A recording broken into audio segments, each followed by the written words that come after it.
How are you doing today?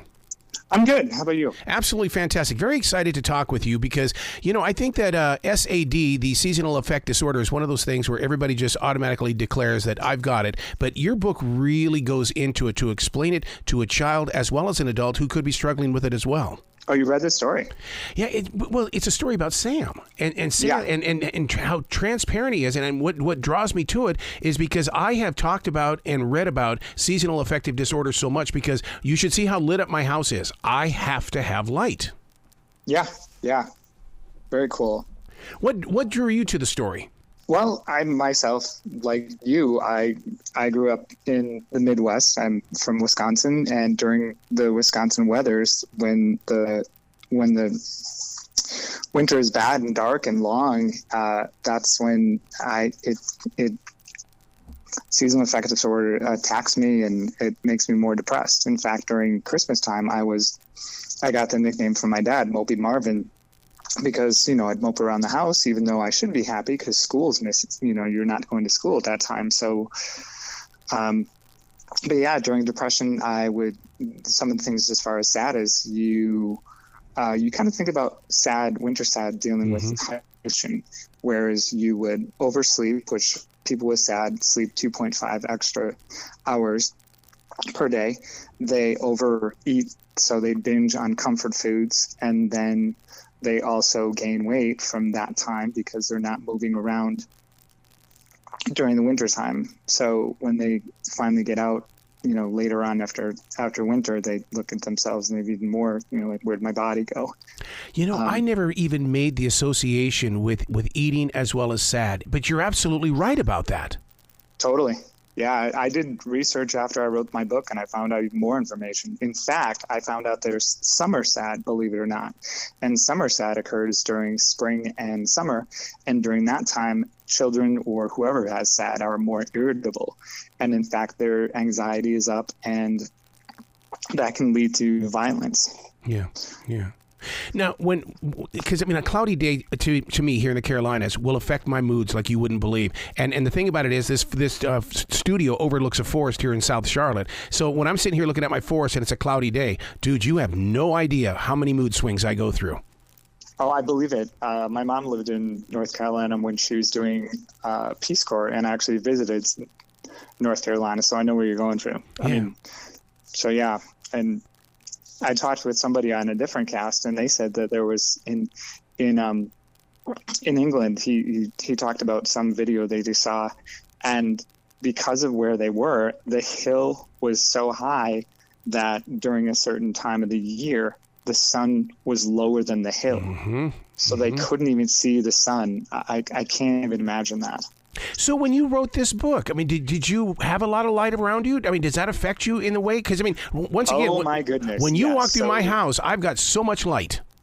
So here's the thing. So currently I work at a factory, and when I wrote this book, it was during COVID, and during COVID, obviously we weren't, maybe they were in shutdown mode. So during COVID, the company that I worked for, we had tons of extra hours. So I was doing 14 hours of work, or 14 hours a day, 7 days a week. And in that 7 days a week, I never saw the sun. No. I was at during those 2 years before work, the sun had not set. And by the time I left, the sun had already set. So during that time, I started to feel really down, the worst I've ever been. And I thought of, leaving this world because there was no hope, and I didn't have a purpose at the time. My purpose came from two things. One, writing this book and saying, okay, I'm going to be a catalyst and help others out. And two, because I knew where I was going, I didn't want to be in this world.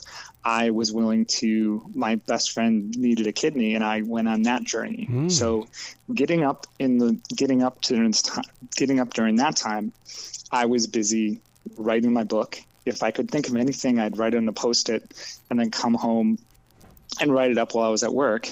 I'd write it on a Post-it, come home, then write it up.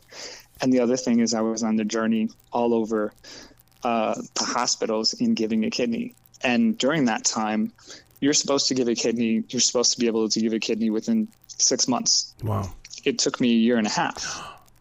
So I think what happened is I was just supposed to be part of it.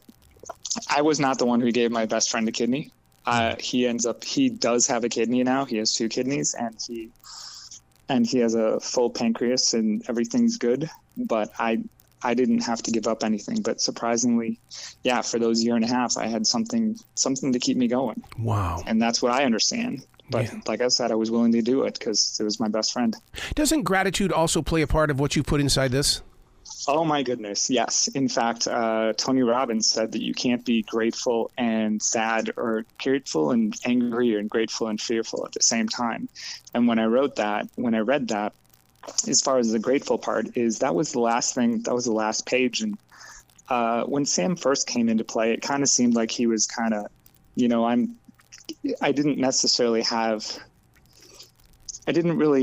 seemed like he was just complaining all the time. Mm-hmm. And then when I was able to put this into play and give him more, especially the grateful things, he sounds like a better, well-rounded person. But at first it was like, I can't do this, can't do that, can't do that. But when I put in grateful, and he is grateful, and so I am Sam and Sam is me, I'm grateful for a chance to move around and help others. I'm grateful for helping others is the backbone of what I do. And then when I was a teacher, and as I knew I wanted to be a teacher in 2nd grade because I was always helping students. And every job I've ever had, I may not be the boss, but I was the go-to guy to like, oh, Dan, go ahead and train that guy. We like how you're going to train somebody. One of the things I can relate with Sam is the fact that the dog is very important, because if you were inside the studio right now, guess who's only inches away from me right now? My dog. My dog, it's my eyes, it's my heart, it's my soul, and basically my little savior every day. What kind of dog do you have? She's a pointer. Okay. Yeah, well, we grew up with a black lab, and that black lab was the kindest dog ever. Actually, in fact, I got that dog when my 12th birthday. I was able to pick out a dog, and they were like, oh, are you going to hunt with it? I'm like, yeah, we're not a hunting family. And they were like, oh, okay. I'm like, oh, but the dog was super nice to everybody. His name was Addison. Yeah, it's so amazing how the dogs can pick up on our emotions, and they come over, and it's almost like they know how to move you, or how to get inside your heart and change the atmosphere. Right, and in fact, actually, I talk about that with the book, and that how when in the process of pushing people away during SAD, those with SAD want to isolate themselves. They don't want to be happy. They don't want to be around happy people. They don't want to put on that happy face, and they don't want to be around somebody who's celebrating because they don't want to bring them down, including dogs who come up to you and they're like, hey, I'm happy, can you be pet, whatever. And I talk about pushing Sam away because I know I used to do that with the dog too. The dog would come up, do the maneuver that they have, go over under your arm and flip it with the head, and your hand all of a sudden is on the dog, and okay, that's the way I'm going to be petted. And 9 times out of 10, that would be something that I would, I'd totally pet the dog. But during wintertime, it was like, get away. I don't want to be happy. I don't want to pet you. I don't want to do that. When I got into those moods, it was in November of 2017 where I basically fell. And I thought, I've got to figure out how to get over this. And so I created what I called a defrag journal so that I could ask myself the questions and then question the answers. And it helps me identify how SAD really gets into your mindset and how I can work my way through that storm. Well, that's very interesting. In fact, I looked at, when I was doing my research, there are 2 things that I was really happy about that I found. There's 2 phrases that I found by Anthony Medver, and I believe that's what it is. It's on YouTube, and it's the 2 words that stop negative thinking, or the 2 phrases that stop negative thinking. And they're from Sanskrit, like they're really ancient, and it takes a while to get to it. It's like in the middle of the YouTube itself, but very interesting. Anyways, the words are, or the phrases are, what are your thoughts and how are they behaving?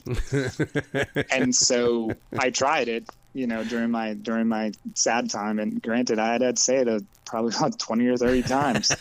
But when you do say it, at that very moment, you are brought back to reality. Yep. And somebody who doesn't suffer from depression may not understand that your mind thinks dark thoughts and takes you down dark road. In doing that, you kind of forget about where you are in reality. And when you say this, you're back in present mind. Yep. And it really is a really impressive. Another thing I found is from Hal Elrod, and that is also on YouTube. And he talks about going through your emotions. So you have 5 minutes to go through your emotions. What he was talking about, he dealt with sales, and in dealing with sales, he had a bad call, and so the boss pulled him over. He's like, you got 5 minutes to do whatever you need to do and then get back at it. And that's exactly what I do. You got 5 minutes, you plan your 5 minutes, frustration, sad, whatever it is, get all the emotions out and get back to reality. And that works too. Man, I love where your heart is, and I'm so glad that you have done this, because it is something that people don't understand, especially those who don't suffer from it. And totally. and of course we're always labeled, oh, you're going through your grumpy old man syndrome. No, I'm not. Yep, totally, exactly. I mean, in everything, like I said, everything. I am Sam. Sam is me. I've had my family. Like, why don't you just be happy? Why can't you enjoy winter? Why can't you?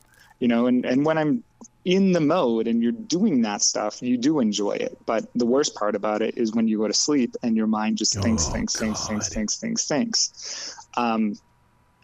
Yeah. And another thing you can do as far as like gratitude is everybody in the car, no matter what, this would be great for family members, everybody in the car, when you have a stoplight, everybody says something they're thankful for. Yeah, I love that.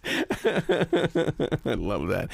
Where can people go to find out more about you and what you're doing and your commitment to people? Recently, I have a website. It's Dan/Granger.com. So it's DAN lowercase GRANGER lowercase.com. You can also find my book at Amazon. You can also find my book at Barnes & Noble or wherever. But I would love to have this be in the hands of many people, because I don't think this is something that people know about. In fact, 5% of the population suffers from S.A.D, and millions of Americans suffer from S.A.D. You're so right about that. You are so right about that. You got to come back to this show anytime in the future, Dan, because this is a subject that we need to talk about several times during the year. Wow, that's great. Will you be brilliant today, okay, sir? I appreciate it. Thank you so much.